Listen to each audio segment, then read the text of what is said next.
for some reason you really are strongly want to tell us why Israel is so weak.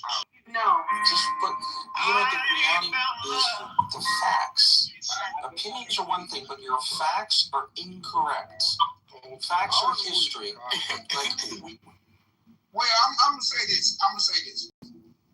One thing I do like about the Jews, y'all keep y'all neck on these white tea people.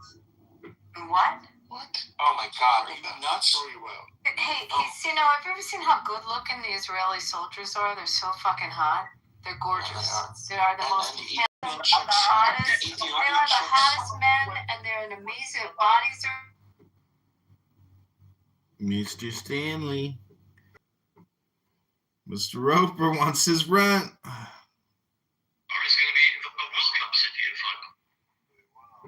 What up, Mr. Roper? How you doing? I'm good. How you doing? Yeah, what are you doing? Well, it's like 7:30. I'm like before work, having my coffee and looking at the chicks and paper, scrolling a little bit, just chilling out before the day starts. Nice. Yeah, how about you? I'm getting ready to go to bed, basically. Yeah. How was your day? It's been good. I didn't do much, unfortunately. I've been busy. Time just flies by. Clubhouse is like a Klingon tractor beam.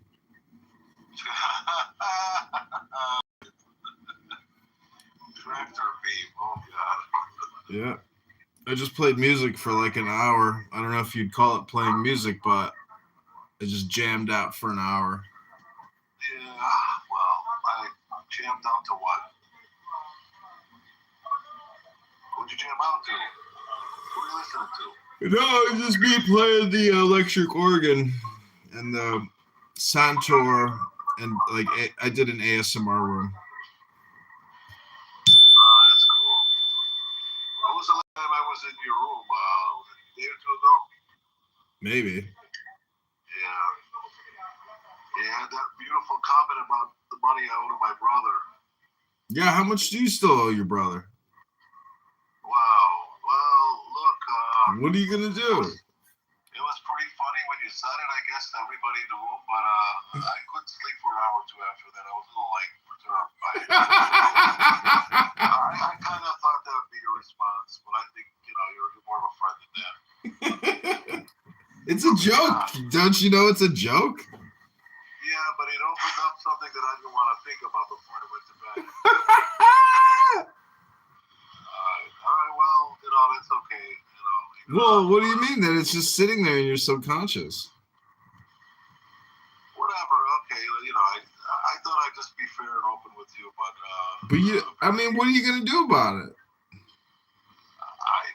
What do you think I should do about it? I mean, I know what I should do about it. I'm glad that you're concerned, but I don't get it to compensate people on Clubhouse. But that's okay. I like your rooms, and I think you're a really, really brilliant guy.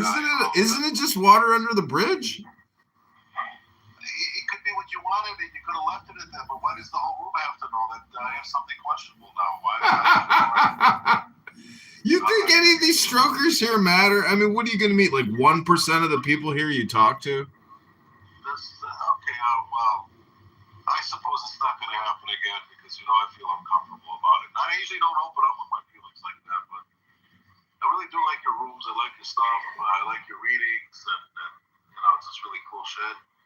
And whatever, you're the one guy on Clubhouse that I can turn to for an intelligent conversation, and I thought we'd keep it at that, But okay, whatever. I don't want to. Yeah. I'm not trying to embarrass you. I was just trying to tease you, for a limited time only. Yeah, I agree. I understand. I know that. I know you didn't think. You didn't want to, do anything harmful, but it was just I wasn't taking it the right way, But so let's just move on and move on if you are. Yeah, of course I am too. I mean, I don't, I'm just bringing it up. I was only bringing it up because it was, funny or a topic or something that. Oh yeah. I know. I'm totally up with that, but whatever. There's some things I can laugh about more than others. So. I mean, listen, Stanley. People in families stopped talking to each other because they didn't write them a thank you letter for a birthday gift 20 fucking years ago. Well, I'll tell you something. I think we all bring in our own experiences into something we project. This business with my brother is, if he was to turn around, okay, and if he was to show any kind of remorse or change, you can forgive. We have to know the difference between forgiving and enabling. And this person, my brother, has no regret for the reason why my mom threw him out of the will. Okay, he was very disrespectful, and if he would just come around and say, well, Eitan, I know that I was acting in a way that Mom didn't approve of, and I know that's why I didn't get my share, and I know that you're respecting Mom by withholding it, because if I come around and I apologize in some kind of a ritualistic way to Mom, maybe Mom, and I don't believe it, I don't know if there's a soul up there or not, but I wouldn't be feeling I'm betraying my mother. No, he can do that, but he has not done that. So he's never gonna do that. He's never gonna do that because he needs a prompt. Most people can't think for themselves. They need a prompt. Well, at the end of the day, who's punishing who? He's punishing himself. Yeah, but he's holding a grudge. No, let him hold a grudge. He's always gonna hold a grudge. What am I gonna do about that? Nothing. You're never gonna get what you want. And another thing I'm gonna say, this guy, my brother, when I love him, I talk to him now. I got a whole approach with him. I just let him talk. I just sit back. Yeah. And he goes on and he tells me everything from interesting things to the most mundane, ridiculous, idiotic things. Because I learned one thing: the guy needs a support. The guy needs his older brother to support him emotionally and show him empathy. So I made that track. I have gone a little bit closer to the line of scrimmage or whatever you want to call it, and I'm willing to go all the way. Okay, with limits of one thing with this guy. This how. בבקשה. אני פשוט מדבר סליחה. See how rude Israelis are? Yeah, I'm here. So, look, he has lost a lot of money because I found out, although this man has a degree in finance, a degree in economics, a certified public accounting certificate, okay? The whole family knows that he's not responsible with money. He has put all his stock, all his money, all his inheritance, he has taken out and he's gone against my father's will, broken his own retirement fund, and he's put money in a very questionable stock that has gone down 95% since he invested. Jesus. Yes. You see, he has no money on him right now. His twin brother called me from Chicago. Okay, this guy's living in Beersheba. I'm living in Tel Aviv. That's another thing that's a little bit of a problem here. His twin brother had called me. He said, Eitan, our brother is broke. Yeah. You're going to have to take him in. And he's completely broke and he's lost his mind because of it. So this is the guy that I'm going to give, anything money-wise to him. No, he can't be trusted. He's a gambler. Well, so exactly. So there's a lot to it there. My father, who had no bones with him, okay, to bid with him, no cross to bear, was also extremely worrisome about giving him any money whatsoever. Okay, my father said, I worked hard all my life. I made all the right decisions. I'm going to give it to him to piss it away. It's just not going to happen. Yeah. So that's what's involved. And I am really not a materialistic person. And I am willing to, I've given my cousin I give my cousin $125,000 that I haven't seen yet. Okay? Which is about the same kind of money that we're talking about here with my brother. Maybe even a little more. I have no problem giving money away. Me giving my brother money or not is nothing to do about any love for money or selfishness or that kind of thing. But I think you got a better picture now of what's going on. Yeah, I get it. He needs a trust fund. He needs to have it doled out just for his daily, allowance. He can't be trusted with any large sums or even moderate sums. He needs the minimum standard of living though. If he works a nice job. The guy has a CPA degree. Oh. He should be making, what do CPAs make in America? Something like, I don't know, $200,000 a year? Yeah, it could be 100 to 200, could be more. Let's say $100,000 a year. He's working as a bus ticket, the guy who checks tickets on the buses. Okay, he's making maybe all told $24,000 a year. Okay, Yeah. he's choosing this life. He's choosing. Yeah, but life. maybe he's got mental health problems that are preventing him. Oh, certainly he will tell you that himself. And he's very, very what's the word? Acerbic. What's the word when he just loves to verbally abuse people? And he wasn't this way. He evolved into this because he's angry about what he did to himself, whether he knows that or not. Yeah. Well, I don't have a brother, but I know if I had a brother, I'd be able to hopefully like get him back on, board with not fucking around. Oh, I've tried that. I actually, when he came to move to Israel, I said, Ron, you're moving with me, and I live in a very good place in Tel Aviv. Every Olech Hadash would cream in his pants to live where I live, okay? I said, I'll give you Hebrew lessons. I'll help you with any kind of thing. You have to go to the medical fund. You have to go to the bank. He couldn't have a better situation for someone who moved to Israel, all right? Everything was on me. I paid for, I gave free rent for 4 years. You know what free rent for 4 years in the high rent district in Israel is? Yeah, that's a lot of money. That's starting to take away at what I allegedly owe him. And all I needed was a younger brother. Show me a little bit about the financial stuff that I thought that he knew about. I'm not in the best of health. He could have looked out for me. There were nights that I had to go to the emergency room. He could have been there for me, but he chooses to live in some stupid faraway place like Beersheba for I don't know what reason. So again, it's very complicated. I decided to take a Jesus-like approach to all this. I have an older brother, and I've always been called on, and I've always done it. I have an older brother in an immigrant family. Do you know what that means, John? You know what that means? He's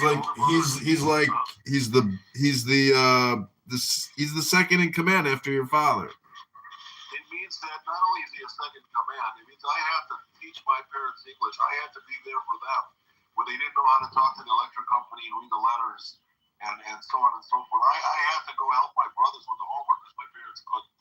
I was the guy that beat up the kids in the neighborhood because they were fucking with us because we were immigrants' children. Do you know what I'm saying? My role was always to look out for everybody else. We're in Israel or in Skokie? This was in Skokie. Oh. And then when I moved back to Israel when I was 32, but uncles and cousins and badmouth me.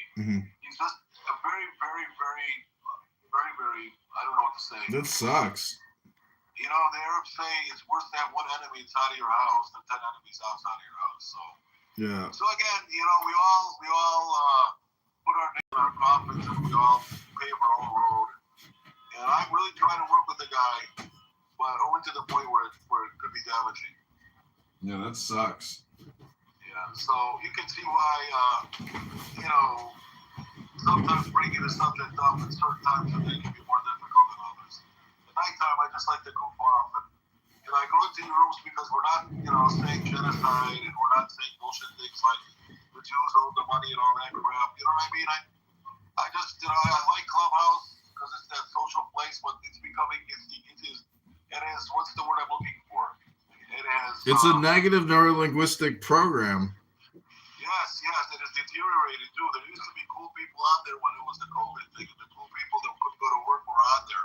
Now all the responsible, intelligent, contributing people are away from Clubhouse, and it's just the direct that's left. Well, I don't listen to it. I just film it, but I'm basically, I want to block it out as much as possible. So I won't, Me too. I'm trying to make that. I gotta admit, I'm someone that was addicted to the app, but I'm trying to find other things to do, and it is what it is. There are really good rooms I go into. I don't know if you know Dr. Laird, the physicist. He's a pretty positive guy. Have you been in his room? Yeah, he's a pretty cool guy. Having conversations or listening to the same speakers say the same stupid catchphrases, anytime you hear a redundancy, it's like, oh, fuck this. What a waste of time. I hear you. Yeah, I don't like, and that's what I thought, I go into a hallway, you find variety, but you don't find that. You really don't. Not before, not now. And it is redundant, and you're absolutely right about that. You might as well just listen to an audiobook. So what's going on in Jefferson Park? What's with your aspirations to run for office? What's going on with that? They kicked me off the ballot, and I'm a write-in candidate. I didn't have enough signatures, and they challenged everything. So, you know, it's very difficult to run for office because if they challenge a signature, you have to go to that person's house and get an affidavit and have them sign it and get it notarized. They make it so fucking impossible to run that no one can get on the ballot. It's a racket, and these lawyers and judges are ruthless. Ruthless. They don't give a fuck about, you know, anything. They just go with the status quo and the standard. If there's a lawyer speaking, they've got the judge's full ear, and the judge is just gonna give you a bullshit summary judgment and say, "Have a nice day, sir. Bye." Yeah, I hear you. Yeah. But What about those money issues you had? You recovered from no, that? I mean, I'm like still in a good position, but like I'm fucked. I'm basically bankrupt. But they can't take my VA disability money, and but these lawyers ruined my life. They fucking ruined my life. They bankrupted me. Yeah, they'll do that. Yeah, I'm finding more and more. How did Shakespeare say the first thing we kill the lawyers or something like that? Man, this really wealthy guy at Citigroup who was my business mentor in college. I was like, well, I'm thinking about going to law school after after undergrad. He goes, don't do that. I fucking hate lawyers. You know how much lawyers have cost me? Fuck lawyers. Do not become a lawyer. There's enough lawyers. And I wish I didn't take his advice. I wish I would have gone to law school. I feel the same way. They were pushing me to study law. I just didn't want to deal with all that. I'm not a combative guy. It's a license. It's a license to steal. Isn't it though? They literally stole. They took 2 of my checking accounts. Just bye. You know, no, just total summary. It's crazy. Yeah, I found out that one of these organizations in Israel that they always advertise for consumers' rights with medical negligence and stuff. Mm-hmm. That they end up taking 30% of whatever you get for the rest of your life. Oh my gosh. That's highway fucking robbery. That's like fucking anti-Semitism verified or whatever. Is that just in Israel? Well, what do you mean just in Israel? If you get like medical. Wait, why don't your brother sign up for Social Security disability? My brother for Social Security disability? Yeah, can he qualify, you think? Well, he'd have to get a psychiatric evaluation, I think, first. And I don't know that he did that, but... well, just to get the trial, it can take you a year. You know, my brother in Los Angeles is a physician, and he's declared that Ronnie needs it, you know, and I don't know if that's enough. I don't know if he can witness, but he said to me that my brother, is not going to go through... he's not going to want to go through all that. He's kind of like too proud to admit that he has that problem. But had he had that, you know, what they call a disability, he'd probably get only $1,000 a month. Oh my God! Well, that pays the rent in a room. That's not really, if you think about it, because his rent could be for free, parenthetically, but his rent is something like $500. So he'd have the extra $500 to play with, and I think he's allowed to make another $500 a month or something. Yeah, you know? He's allowed to do something.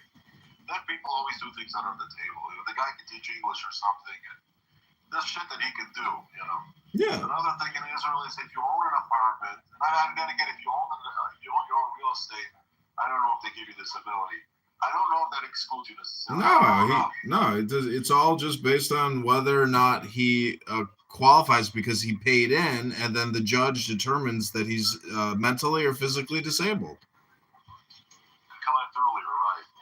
It's disability income. It's not Social Security income from retirement. Yeah. It's a different program, but it's one that he can qualify for if he has a mental disability. Well, you know, it's something where... it's ssa.gov. That's it. You go on there. It takes you 50 minutes to fill in the application. That's it, huh? That's it. And then they have his work history. They know how much he's already paid in. And, you know, he could listen, it could be a huge stress relief for him. You never know. Huge. No, I really... It doesn't take you much time to do it. You know, it's all there. just got to move him a little bit. He's just got to be motivated. He's got to have the right kind of thinking to get there. Well, get a conference call with him and say, hey, I got an attorney who's going to fill out all the paperwork for you. Yeah. And put me on the phone and I'll say, hey, Ronnie, I'm on SSA.gov. I'm going to fill in your application. Maybe he'll calm down then, huh? Dude, you got to have that monthly VIG to at least cover, the standards. I used to think I would join a kibbutz when I was younger just to avoid all that stress, but I never came around to it. That's socialism, isn't it? I don't know what to say. I know people that will qualify and they're like, I don't give a fuck. I'm like, well, then you just don't give a fuck. You're going to die miserable. Yeah. Well, if someone has a psychological profile, I wonder how that affects his, like, can he drive a car? I suppose he could, right? He can't carry arms, though. He can't work like a security guard or something like that. It's not about that. It's all about the judge talking to the attorney. The attorney says, this is Exhibit A, Exhibit B, Exhibit C. And then the judge says, all right, I find you unable to return to work. You have been granted Social Security disability income by this court on this date. Congratulations, Ronnie. You're no longer, this is your new check. Congratulations. Stanley, do you know how many illegal aliens came here and got awarded Social Security disability the day of? It's a fucking scam for these lawyers, for these judges, for these aliens. It's fucking horrible. I believe it. Oh, sure. But They have Social Security employees on record saying that they were signing up illegal aliens by the thousands, and they're getting the Social Security disability income for life. They're not even U.S. citizens. How do they let that happen? Because the Democrats instructed the employees to just go ahead and sign them up. And the judges are all Democrats, and the judges are like, great. The judges are all Democrats. I agree. What's going on with this anti-Semitism on both sides of the spectrum there? Are there Republican anti-Semites? Are they serious? Look at Tucker Carlson. He was just in Israel. He said Herzog went to Epstein Island. He fucking didn't even know. Yeah, I was going to ask you about Tucker. That's how I got around to saying it. I am aware that there are anti-Semite Republicans.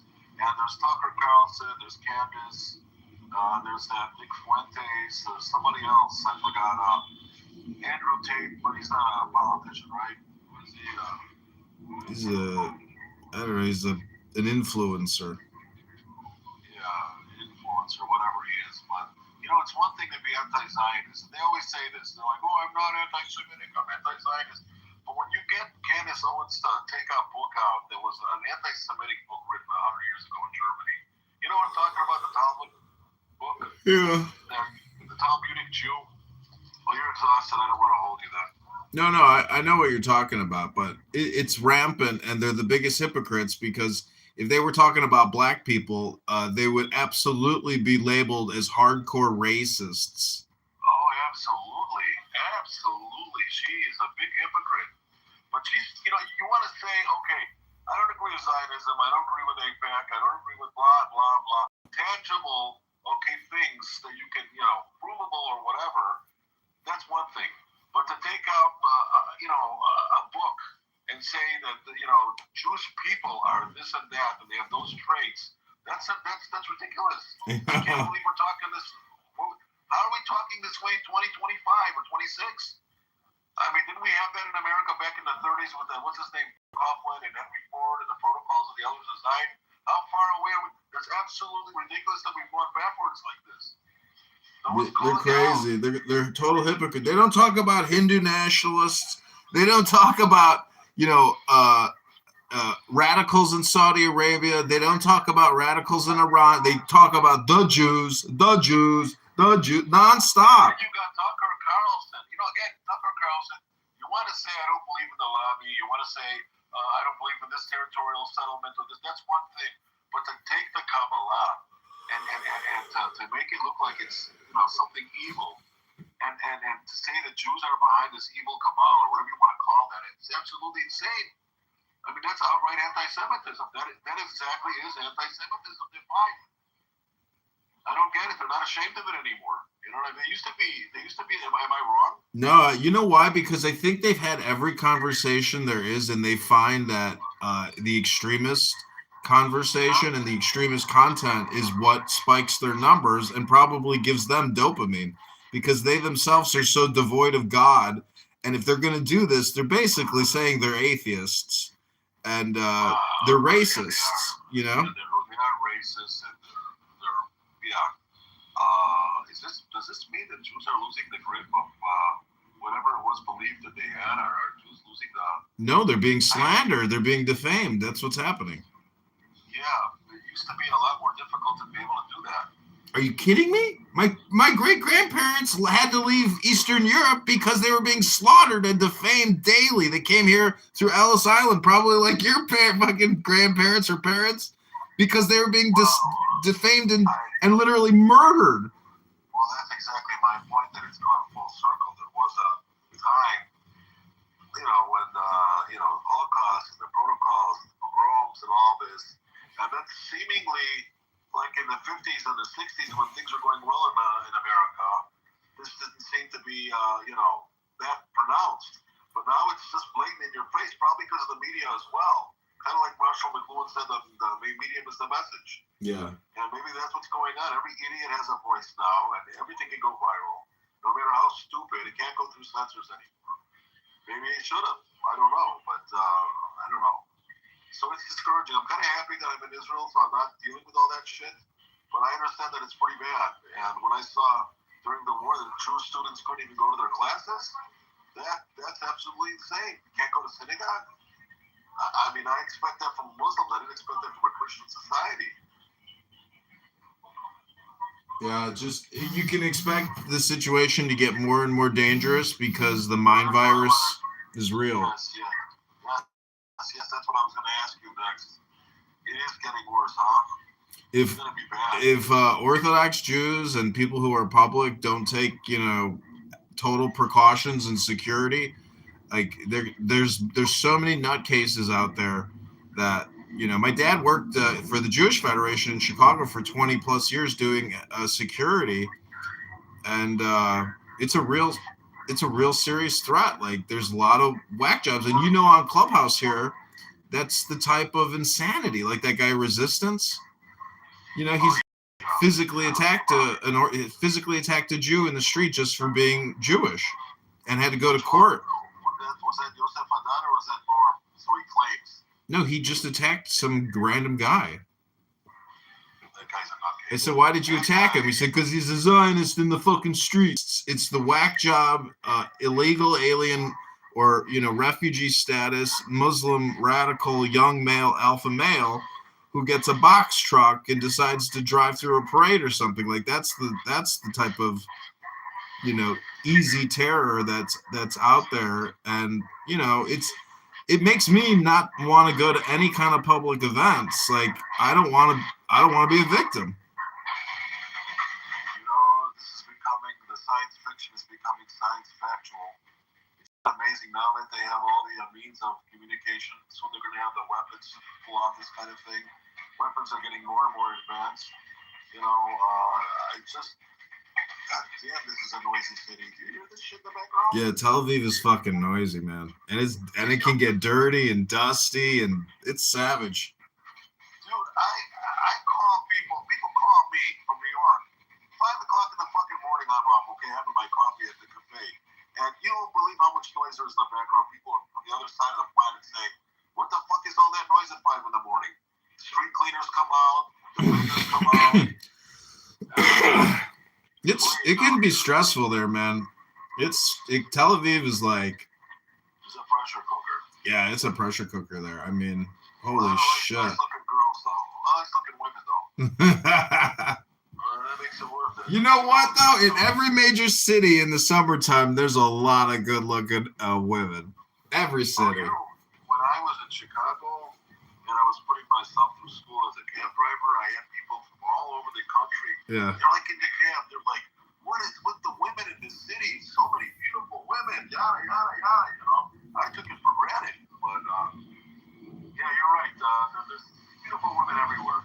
Yeah, but yeah, I mean, there's a lot in time. My uncle drove a taxi. His name was Barton, and he went to Roosevelt. He got his undergrad in business at Roosevelt. Then he went into insurance.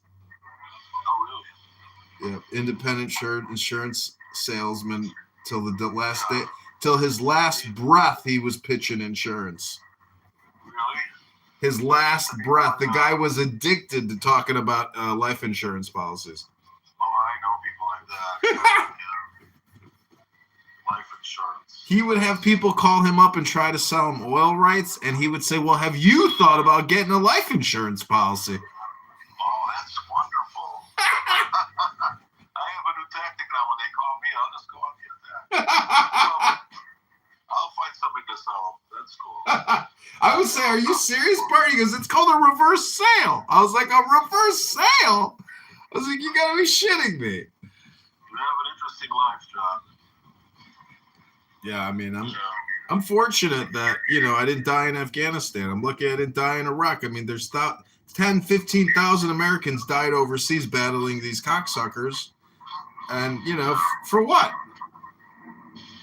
For what, at the end of the day, huh? Look at all the young men that died in Gaza fighting these, Hamasniks. Young men. I mean, Oh, I know. I had a cousin that died.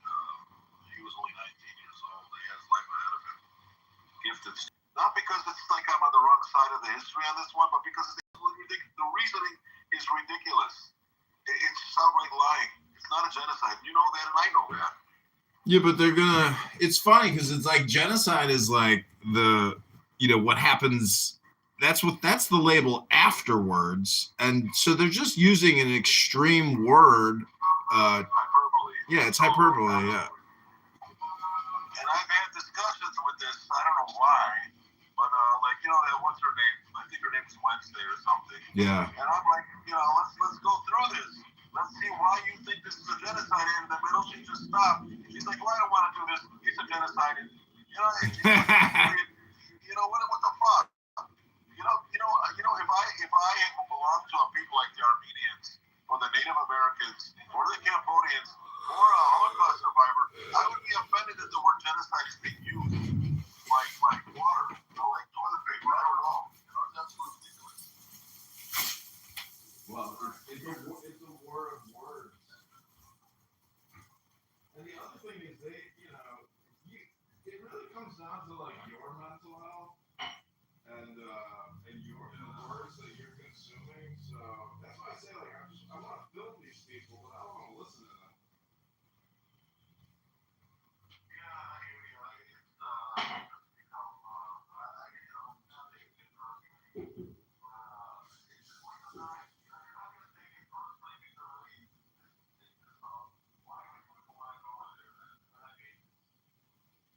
Well, that's it. The human voice is so sticky.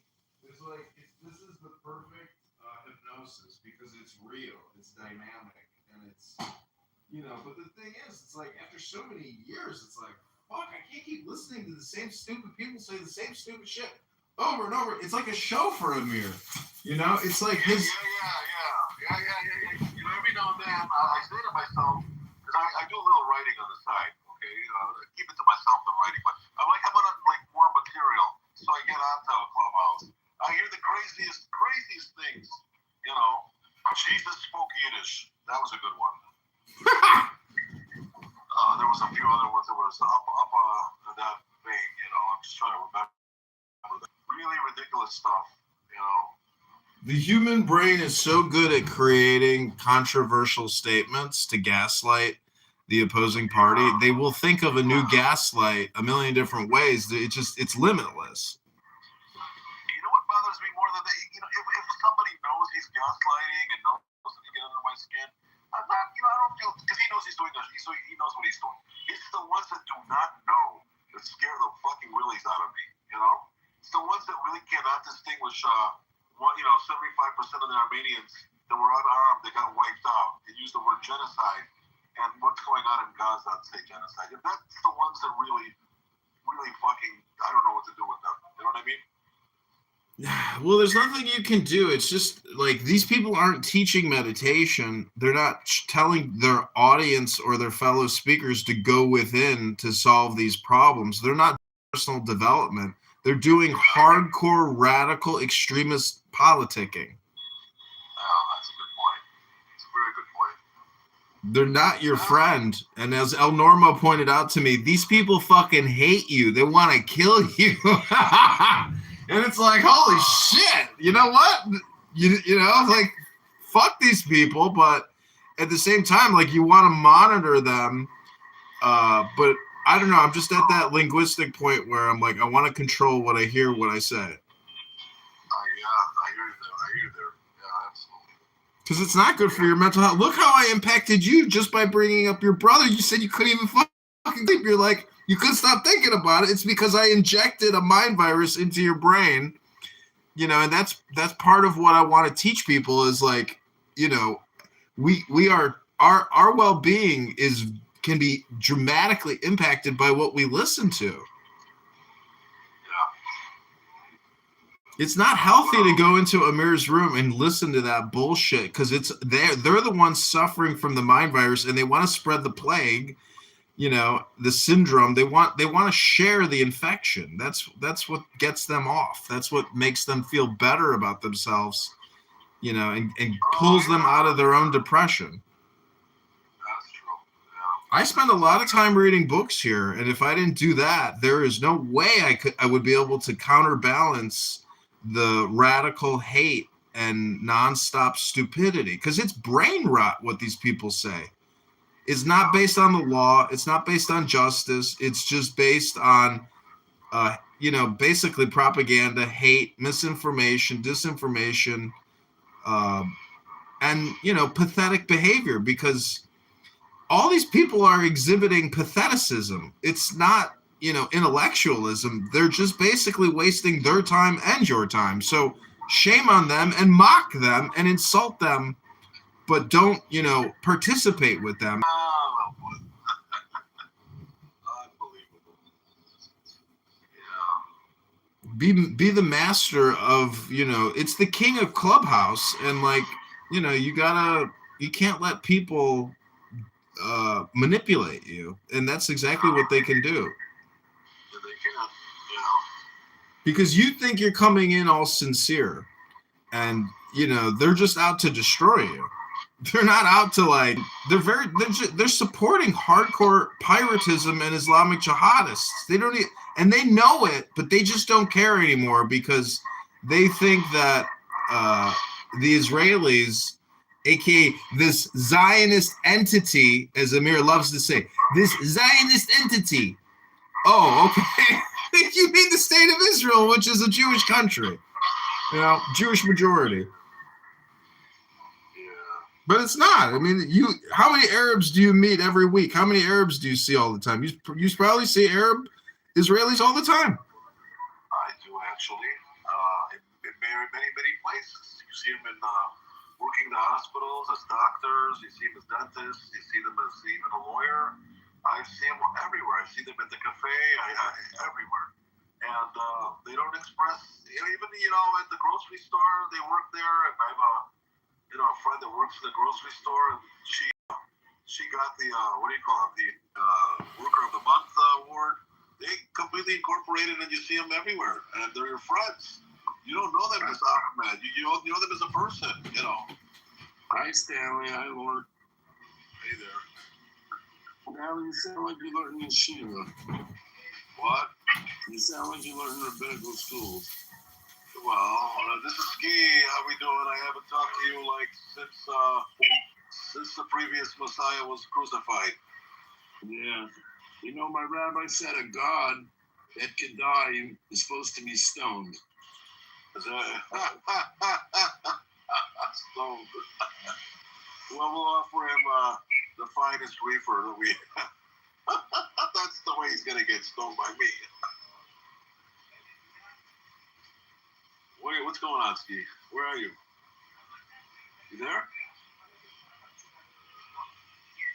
Was he out? What happened? Did you throw him out?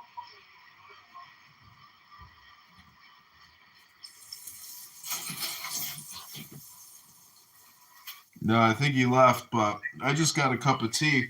Oh, he's in the other room now. He's a nutcase. He's such a troll.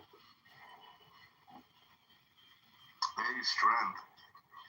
Ski, what up?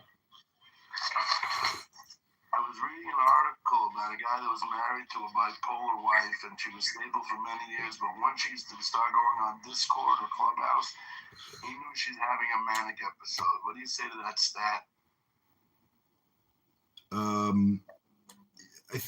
think bipolar is like an index. Some people manage it well. Some people, when they get stressed out, their manic behavior flares up. And so it's all about really controlling your environment, controlling your stress. Otherwise, you're going to become manic and start, doing manic type of things, saying manic type of things. Do you come from a Jewish mom, a Jewish grandmother? No, my mother's gorgeous. My father is Yiddish guy. So I'm a Mishling. I'm a patrilineal Jew trying to build a patrilineal Jewish state on the Mediterranean, what used to be called the Strip. When I see you have a Yiddish cup. You're funny. Yeah, everybody's all about this matrilineal Judaism. I'm like, what about the patrilineals? Can't we have our own state? The patrilineal Israeli state. Piss. I call it JPAMK, the Jewish Patrilineal Ashkenazic Mishling Kingdom. There you go. JPAMK. Who said your mother had to be Jewish? Let me see it written down in a book somewhere. You see now that drives me nuts. That's the theological bullying of a Jewish narrative. We were a tribe first, but who cares? Yeah, it bothered me, when I was like immature about it or, lacking understanding. Because basically it's like, how much do you understand God? It's not about, is my mother Jewish? Is my father Jewish? It's how much do I love God? How much time do I spend studying Torah? Absolutely. It's in the heart. And that's what God cares about. It's God. If you want to be more like God, you've got to study God. That's interesting. Yeah, I like that.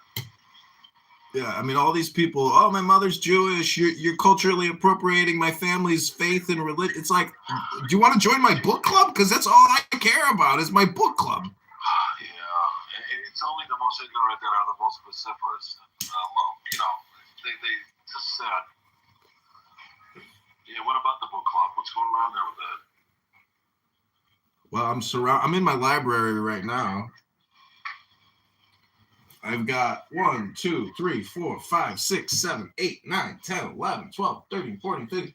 I have almost 20 bookshelves in my house now. Oh, yeah?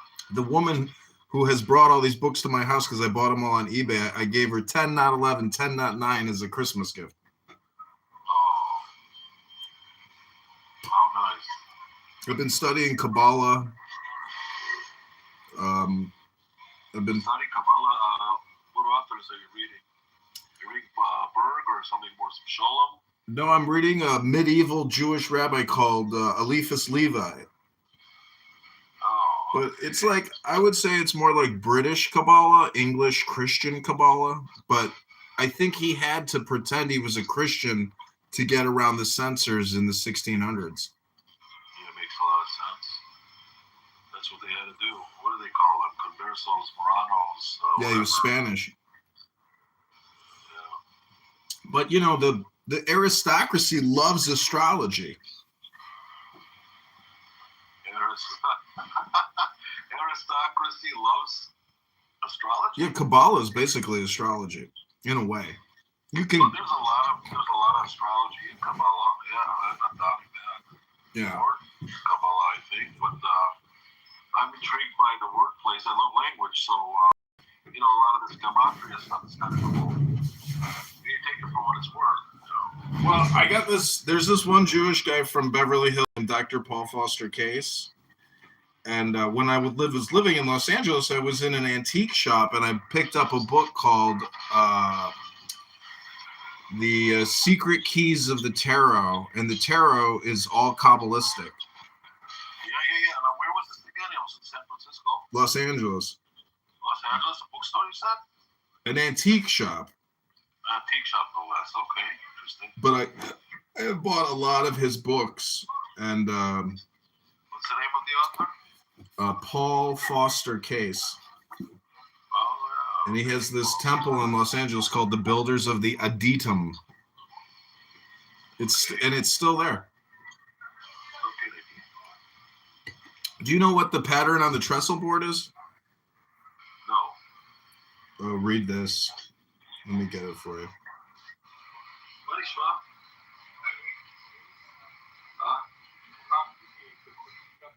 מה קרה? הבנתי. אתה רוצה קפה משהו? שתית? תכף אני אסיים איתו. אתה הולך להגיד לך משהו? אוקיי, שב, בבקשה, אני פשוט... הלו. Okay, look at my PTR, and I'm going to send you the link. But read that out loud. It's a meditation. Okay, I'm gonna save this for a second. All right, the patterns of the trestle board. All power that is. Yeah. Very cool. Listen, are you here? Yeah, I'm here. I got somebody that stepped in here. I gotta be with them for about 15 or 20. You gonna be around later, or are you calling at night? Yeah, I should be here in 15 minutes. I'm going to put the link as well, but you can also just Google it. It's called the pattern on the trestle board. For me, I don't know how long it's really going to take. Yeah, no worries. All right, be well. Okay, good talking to you, and have a good Purim. I hope I bought a ticket to go to Chabad for Purim. Oh, great. Enjoy yourself. Yeah, likewise. Okay, talk to you soon. Bye-bye. Take care, bye.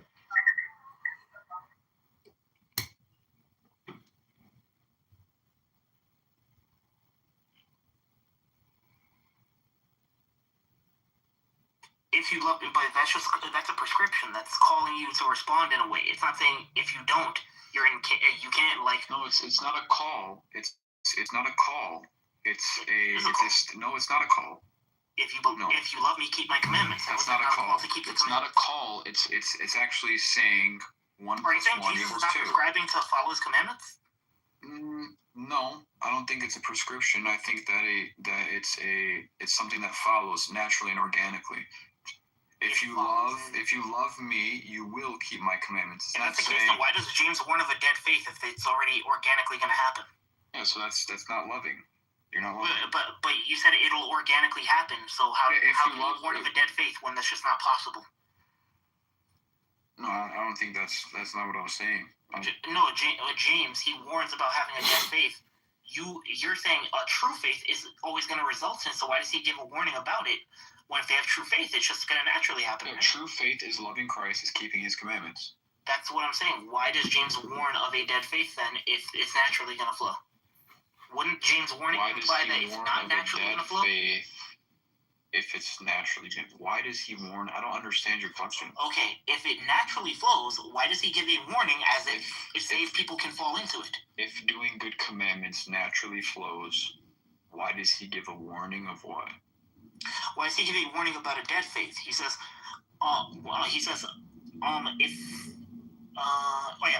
but someone will say, you have faith and I have works. Show me your faith apart from your works, and I will show you my faith by my works. By my works. So that's warning the church. Hey, make sure you're having works with this. Yes, why would he warn that? He's saying. He's saying it's you not have one faith, or I have faith, and you have works. So that's saying he's saying you guys don't love Jesus, because if you did love him, I will show you my faith by my works. I'll show you my faith by my love. But if it's automatic, what sense does this warning make? It's not relevant. The warning is exactly the refutation that I'm trying. It's not. I'm not trying to like say refute you to get you, but like honestly, this is a refutation of your position. Okay, is that a relevant warning to anyone who has saving faith?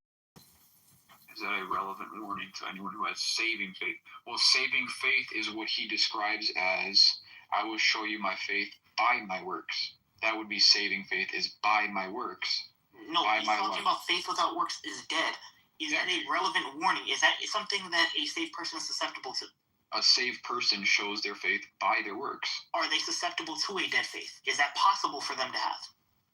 Is it possible? If they don't discipline Can they fall? If they don't addict? If you love Jesus, you can't say it'll naturally follow them. It won't naturally follow. You need to discipline yourself. So you need to discipline yourself. Okay, fine. Okay, so then it doesn't naturally flow. You need to do so. Are you saying?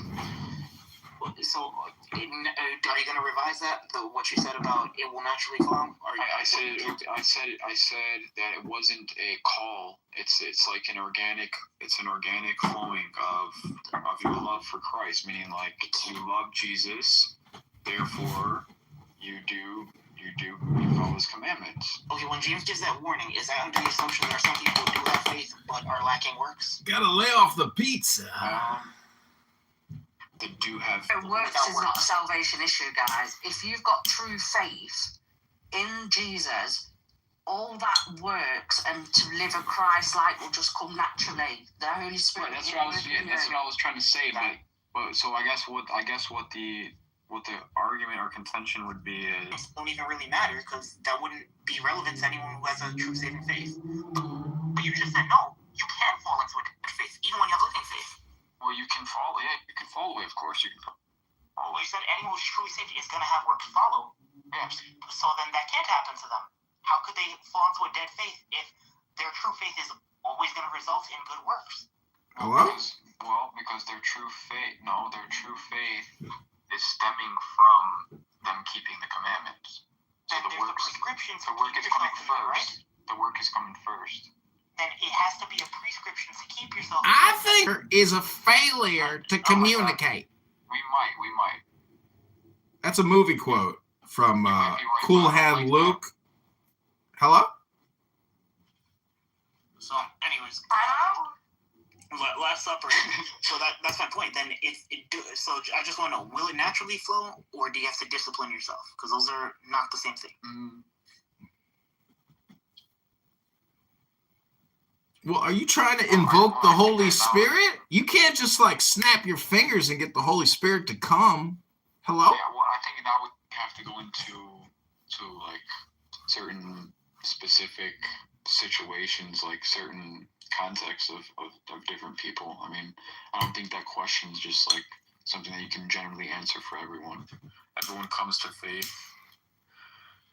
It says you come to faith by hearing, right? I mean, we have to interpret it in light of all the scriptures. Can you resist saving faith? Can you refuse it? Can you refuse it? Yes. If not, you lose salvation. Then how couldn't you refuse saving faith? Refuse saving faith. What would losing salvation be but that? Because we're treating faith like it's an object that you're catching out of the air, and I don't think it's like that. No, it's just can you have had it and then no longer have it? It's not like a football. It's your faith. It's something that is obviously. So I lost my set of keys. No, but I mean, just let's use Hanlon's razor. Like you know what I'm.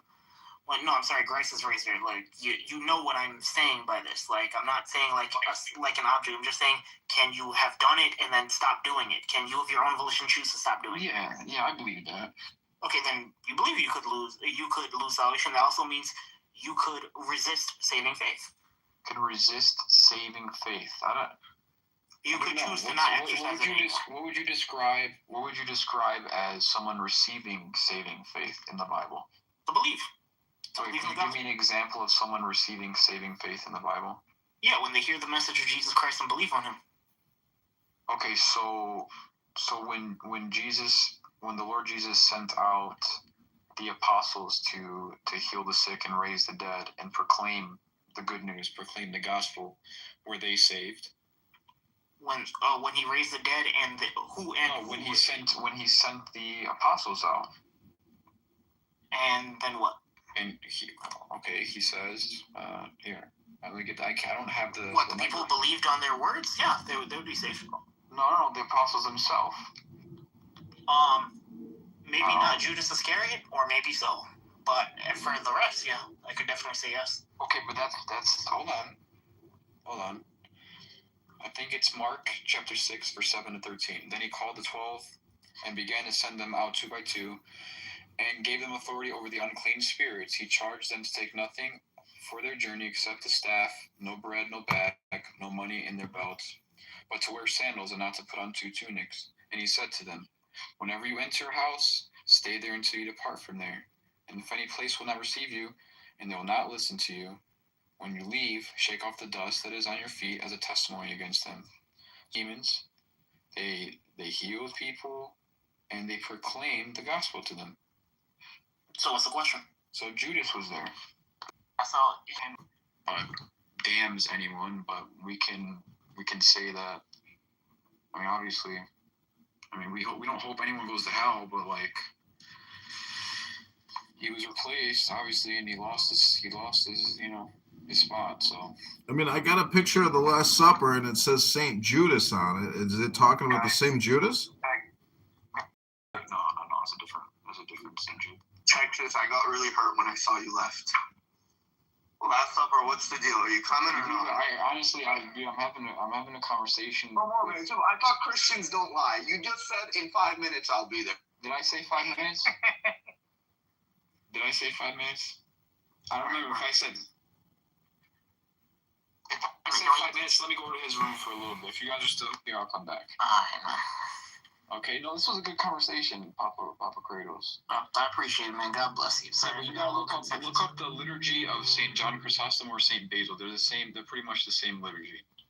Is there a specific section you want me to see in there? No, just honestly, just look that up on YouTube. The liturgy, just look up, honestly, if you look up Orthodox Church, how they do it on Sunday, that's what it is. Go ahead to God's lawyers. Just look.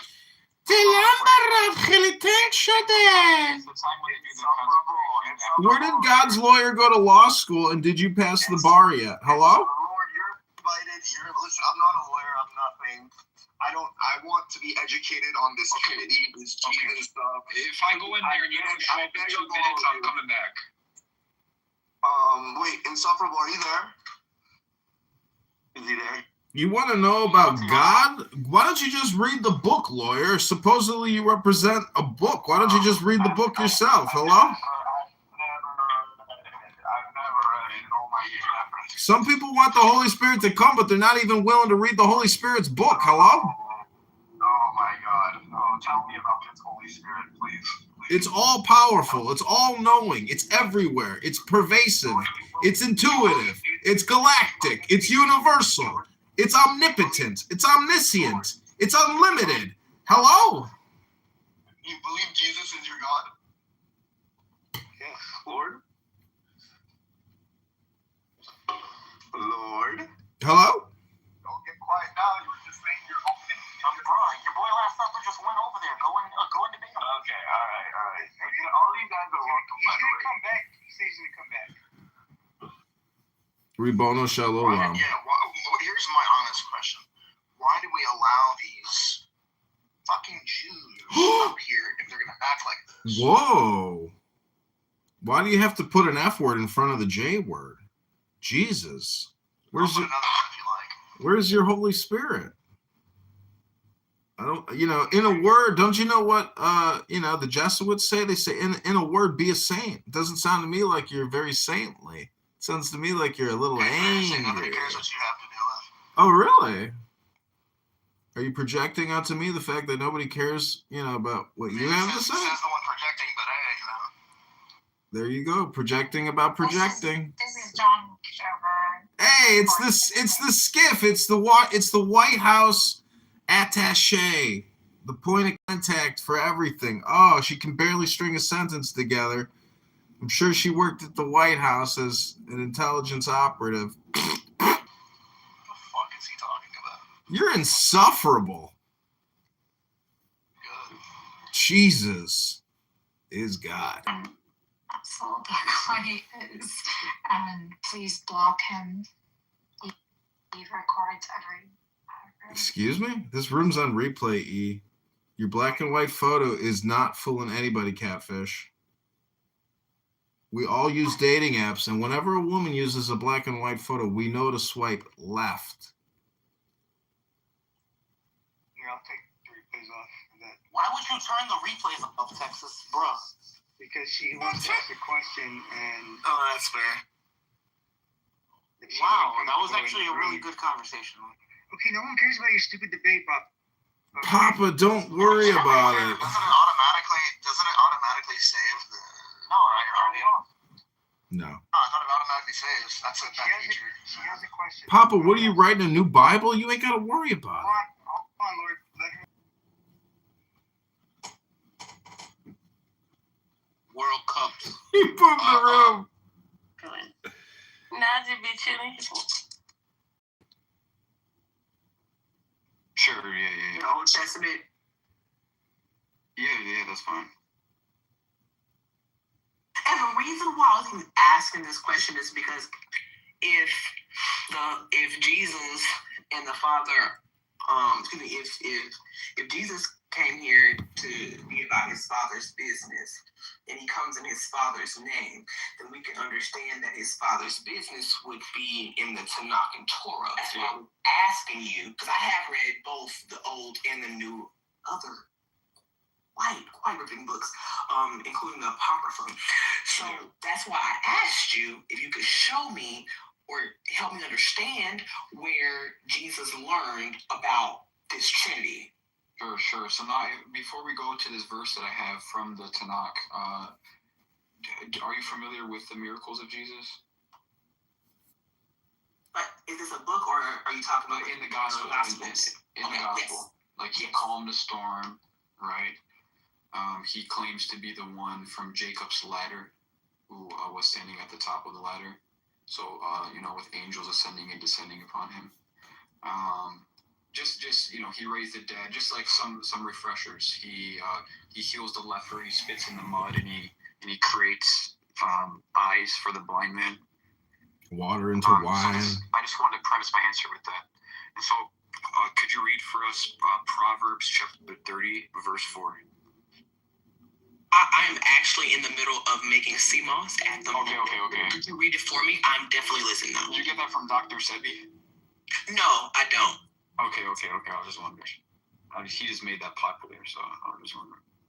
But all right, Proverbs chapter 30, verse 4 says, "Who has gone up to heaven and come down? Whose hands have gathered up the wind? Who has wrapped up the waters in his cloak? Who has established all the ends of the earth?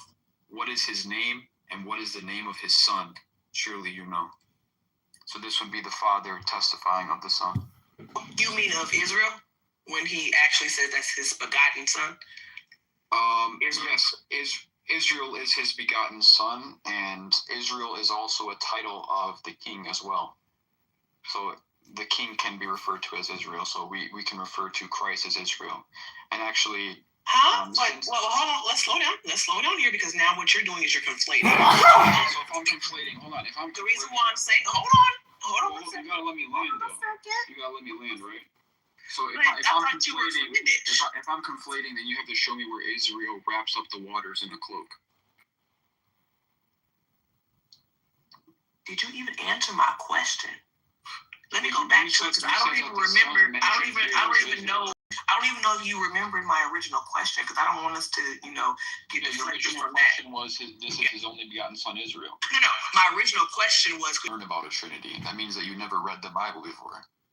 Jesus, he must have had a library somewhere. Do you think Joseph had a bookshelf in the house? Jesus is in me. Where does he say that? Jesus is in me. Where does he say that? I'll wait. Well, everything that the Father does, he does it through the Word. Oh, okay. And if that's the case, could you show me book, chapter, and verse on where he gave his word about Jesus Christ specifically? Yeah, it's called the Book of John. Well, I just See, God doesn't speak there, Lord. say it. Oh, I don't God, know if you heard, but I was actually talking to last. I know. Hold on, Last Supper. Holy I cow. know It's exactly a what I'm black speaking woman to. with a So green I was bean. just sitting here speaking She's all to powerful. Last Supper, She and got I the was Holy Spirit inside of her. Hello? So with that being said, go ahead, Last Supper.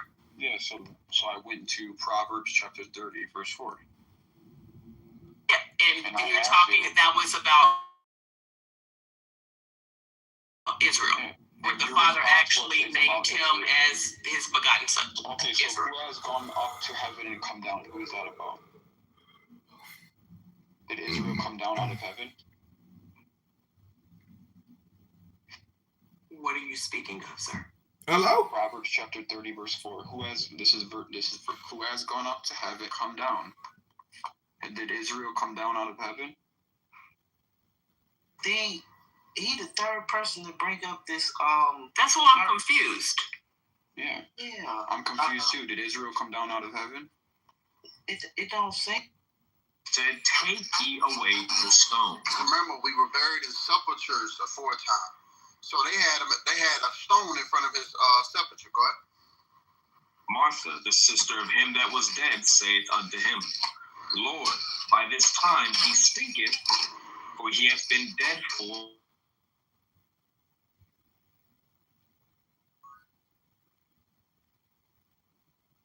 Assalamu alaikum.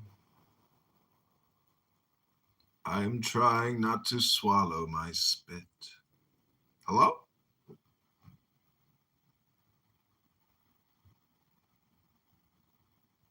Think of yourself with clear. Hello?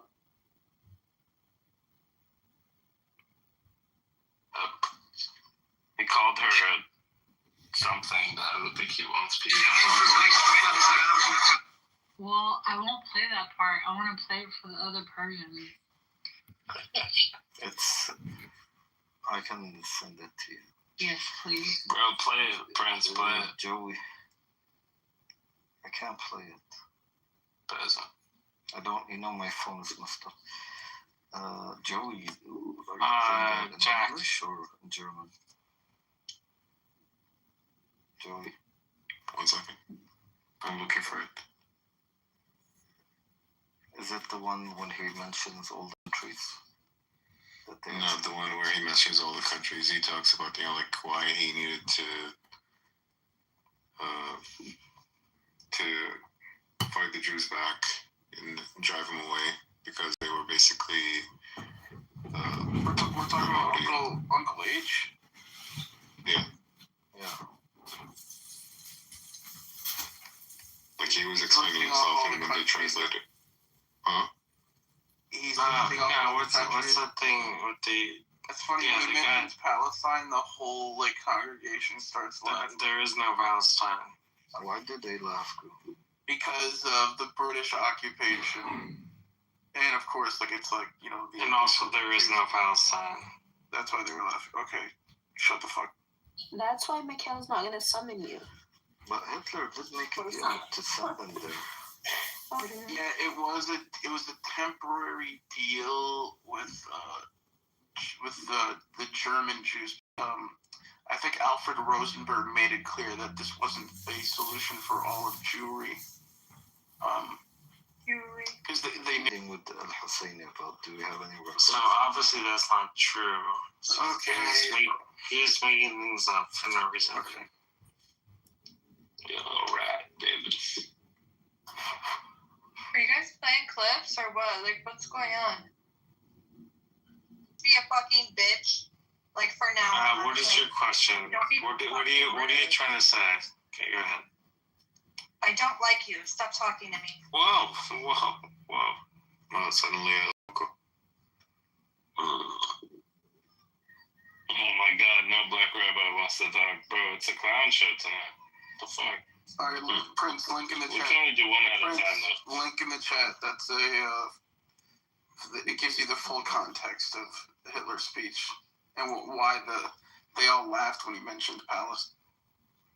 No, okay, but I meant the meeting with Al-Husseini. Do we have any substantial? And how do you know what's AI and what's actual real? This video, come on, this video was posted 14 years ago, not 8. the Husseini video? No, I believe it.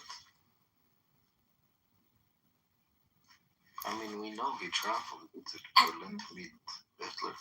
But you know, it's interesting that Hitler would even meet with Husseini. Like, he's not of any diplomatic stature. He's foreign, bro.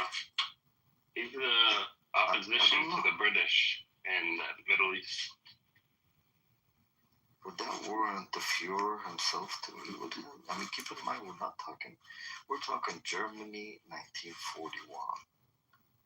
Right, we're talking. Yeah, but he's going up against the empires. He met him in North Africa too, bro. Hitler was going after wherever they were at. He wasn't just doing Europe. Egypt, everything. Algeria. Okay, I want an honest assessment right now.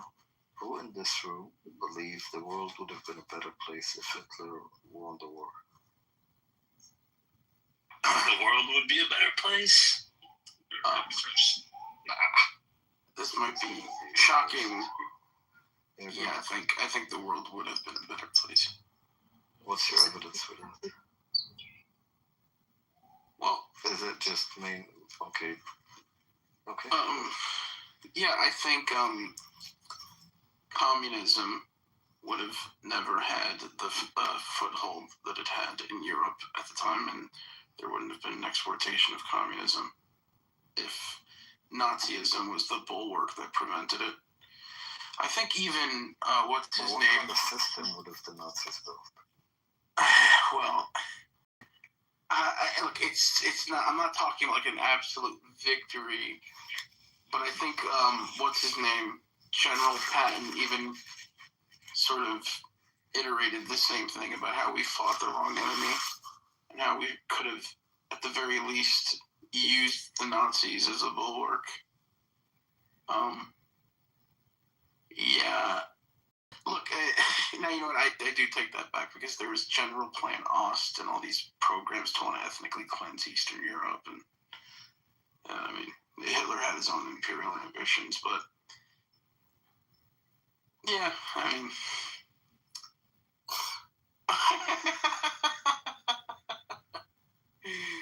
yeah, I don't know. It's hard to say. I mean, they say World War II was the good war. I mean, look at what had transpired after World War II. A lot of bad things. Set a precedent. The American Empire replaced the British Empire. What's that guy's name? Bernard Baruch.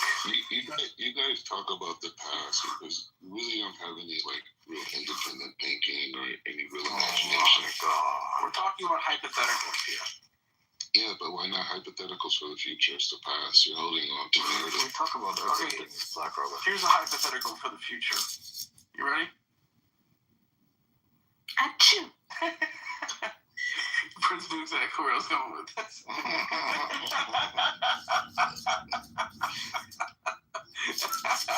I like this.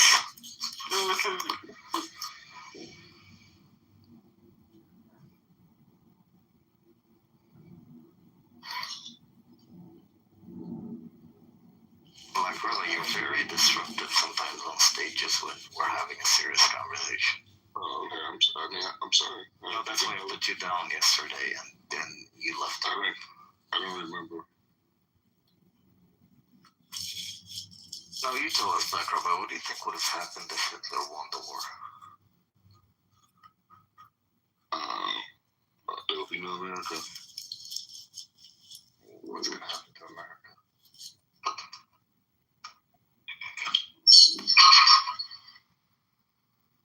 Actually, I just read an article that attacking all white thinking.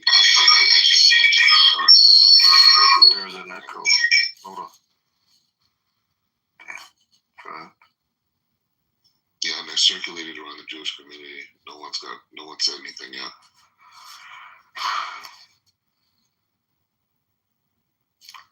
Joey, what do you think would have happened if Hitler won the war?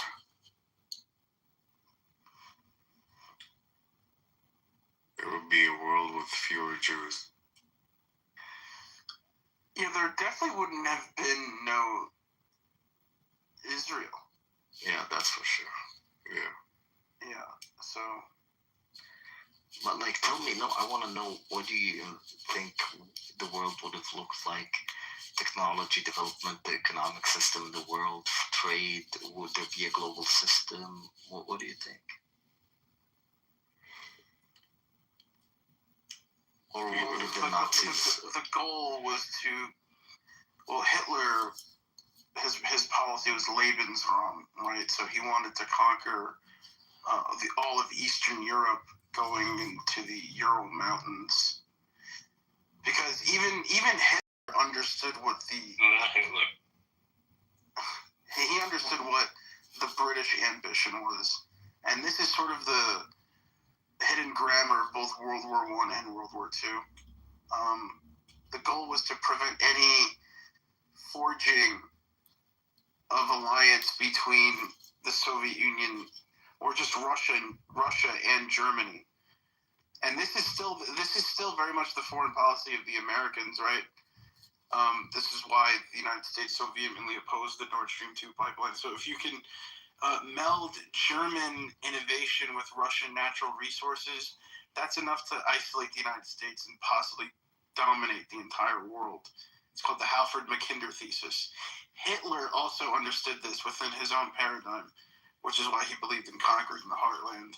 So Eastern Europe was the goal. And if he could conquer Eastern Europe, take the oil fields in Romania, get the breadbasket, which was Ukraine at the time, and conquer the European part of Russia, then he felt he could rule an empire from there. I think that the goal was Germania. I think that was the name he wanted to use. So yeah, I don't know. Who knows? People say Hitler was an agent because of, they say, oh, well, there's a lot of people who say that Hitler was an agent of the British because he attacked the Soviet Union, and which is exactly what the British wanted. I think Truman said something to the effect of, if we see the Germans winning, we ought to help the Russians, and if we see the Russians winning, we ought to help the Germans. So what if Hitler didn't fight the Russians and didn't break the non-aggression pact? Well, that's the thing.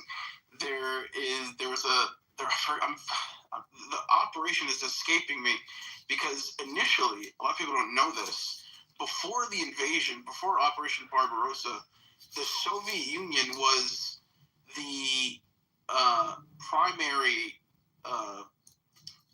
source of, Hitler double-crossed them. And Churchill had planned on preemptively bombing the Soviet Coast. And if that were to have happened, we be down. That's it. Please. Niggas might let you hang around. I'm not gonna do that, Juice. Everything you said, even in on the the chat about things, like, you don't mean that about male. Like, you fuck with white bitches. You can't say that. Bro, so you going to for that now?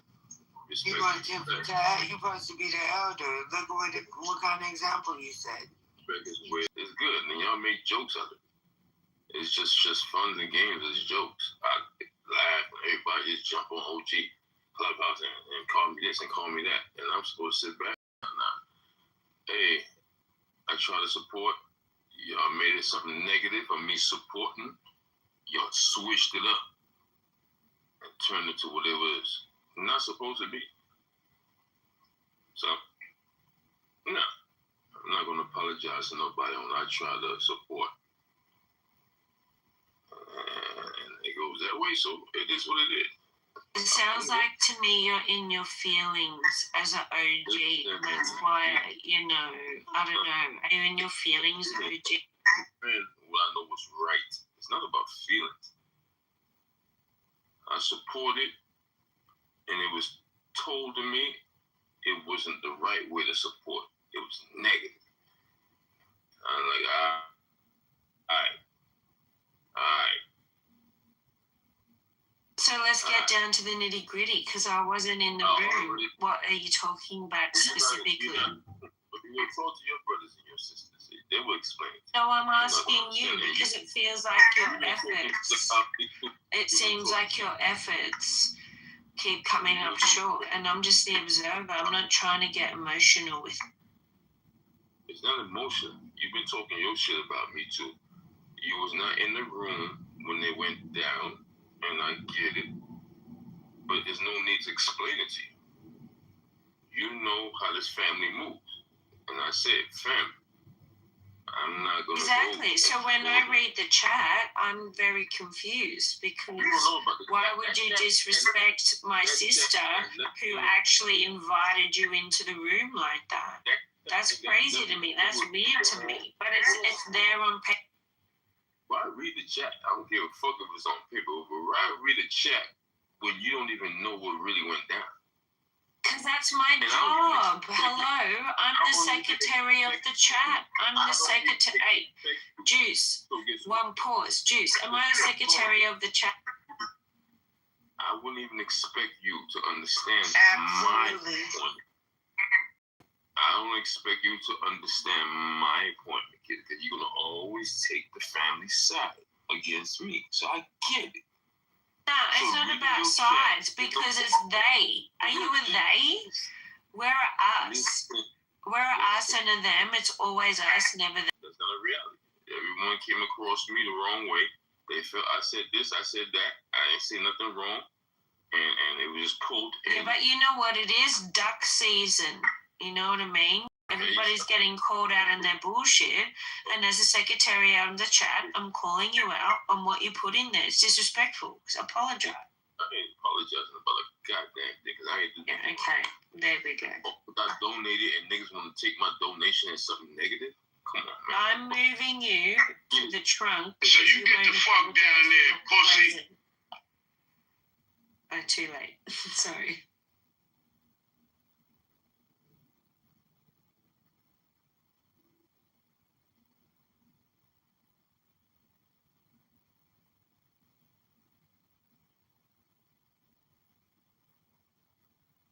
No more hear you crying, pussy. Don't fucking cry. Fuck out of here with that shit.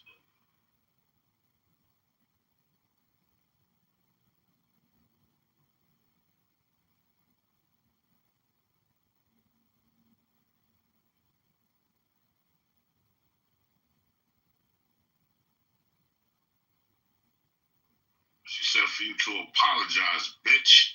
That's what the fuck you do. You apologize, pussy.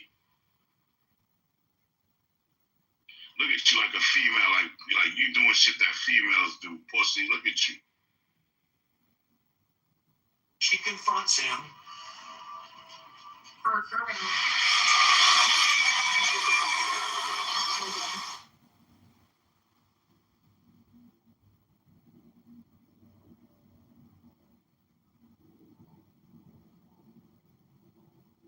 Out of control.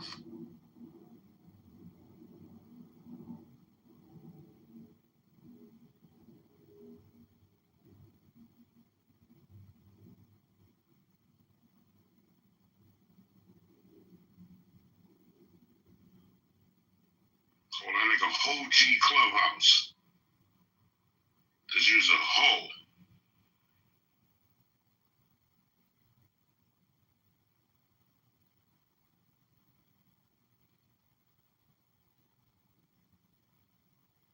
Going around in real life and on the app looking for love. You're just an episode of looking for love on the app.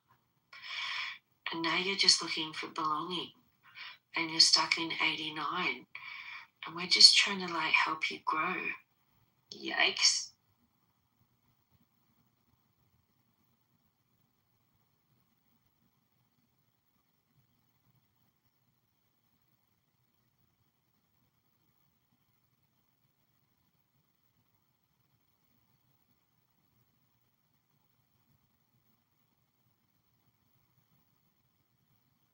Juice, he was right. He said something about 6 months.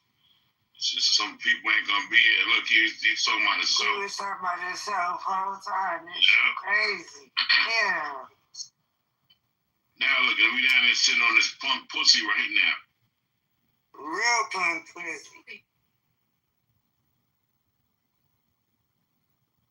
Like literally SOS with no phone in the trunk. That's crazy.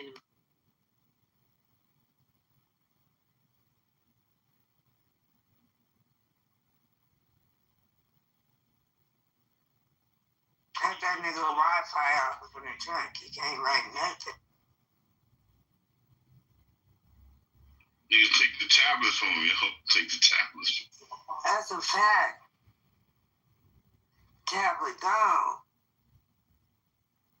See, now niggas took your tablet now, look, you see? Niggas gotta really treat you like a little nigga.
Let them do what they do. Rob, I'm gonna text you, bro. I want my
Exactly. That's what I'm saying. You're not spraying me with no motherfucking bear mace. I be wearing lashes. That shit fucking my ass up.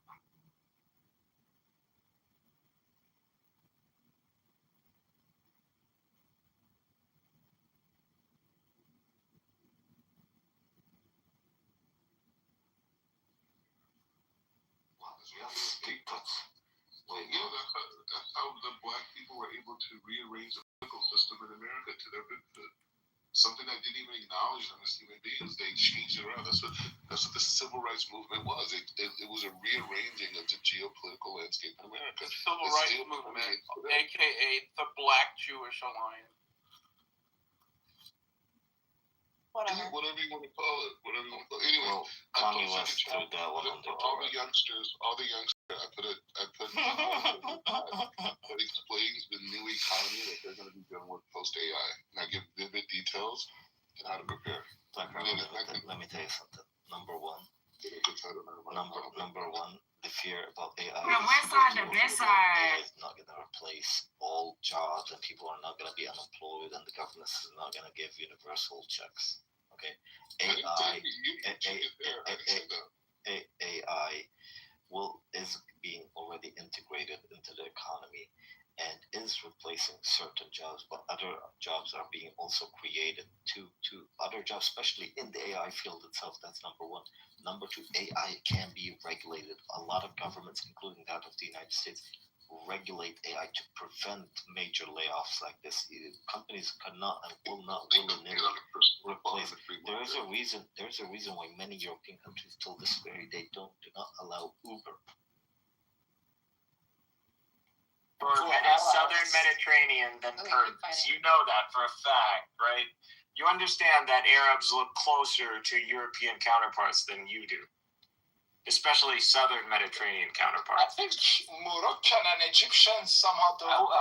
Dude, Italians and Arabs share blood. Like, we have a concise to the future, and I even could show you what national security is going to look like post this era. I've already designed it out. This is all the basis of my presidential campaign. Everything you're saying, and I'm taking these ideas and now publishing them.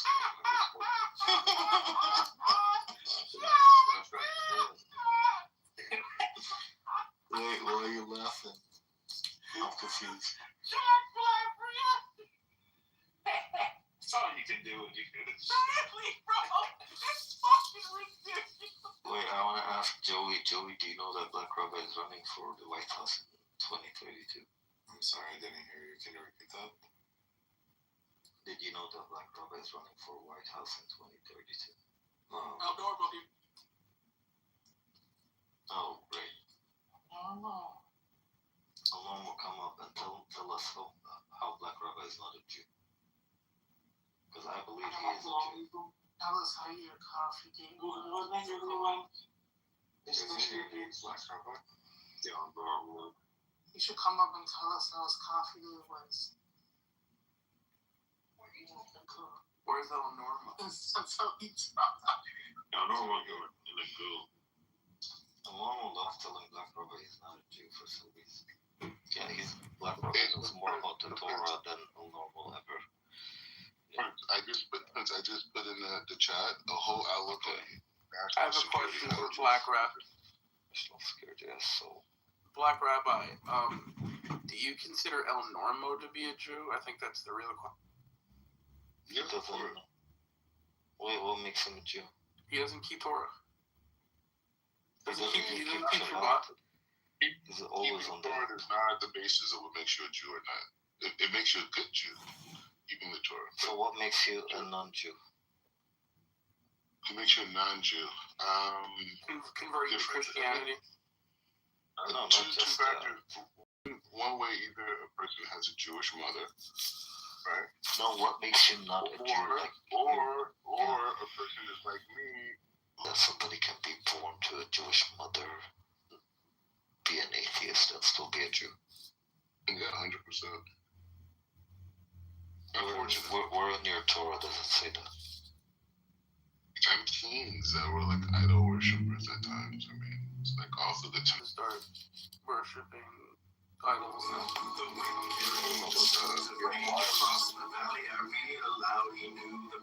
Just criticize my wives and war practices. Well, I'm about to kill it.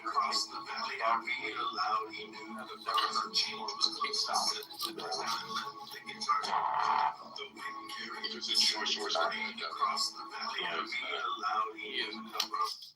No, because when people die, What did you say? Did you say who? What was your position on this? King Solomon? Goo, why would you say that? You're weird, bro. Put some respect on the messengers of God. none, nobody is right now. I mean, is that a Christian position or something, or I'm so confused? Anyways, let's move on. He doesn't want to elaborate, obviously. He fucked up over again. You need to go to confession. Joey, you need to vote for Black Rabbi. Wallah, Joey, you think I'm joking? By the way, I'm not joking. He's been preparing for his campaign for the past 2 years. Black Rabbi, what makes you think? By the way, I never asked you actually, are you running as a Democrat or Republican? Republican. And what state are you from? California. So, my question to you is, why on earth did you all of a sudden decide to jump to the highest office in the land instead of at least doing what the average standard politician in the US has done, except for Donald Trump, which is like start with the low offices to reach the high office? You didn't run for mayor, city council mayor, you didn't run for Senate in your state, you didn't run for Congress. I did run for Congress. In 2016, I ran as a Republican nominee in California. I lost against Karen Bass. 37th. Okay, that's a Democrat district, no? Yeah. The most Democrat district in America. Okay. So. And I still got over 10,000 votes. How many votes? 10,000. Okay. And what makes you think people are gonna vote for you to run? Like, what makes you think you're gonna even make it to the Republican primary? And what is the requirement to get into the primary? The thing is, what I'm doing and going to expand is I'm gonna create my own grassroots movement. Okay. So I'm creating my own movement around these ideas I'm posting each. I'm gonna build community organized. So let me tell you something. I'm gonna say it in front of you. If 5 years from now we see Black Rabbi on CNN and on Fox News in the primaries, that's it. I'm gonna do something really violent to myself.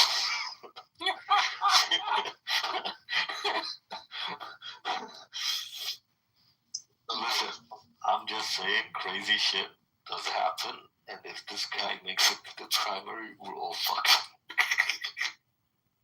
Why? Well, I told you I'd be a great friend to the Muslim world. I understand. I get that far because it's not going to be endorsed by anybody worth it. Like Black Rabbi, to be up in that space, there's a lot of things that you have to not only do, but you have to be consistent with it. That's naivete. Oh, it's not naivete. And I'm gonna tell you something. How would you know?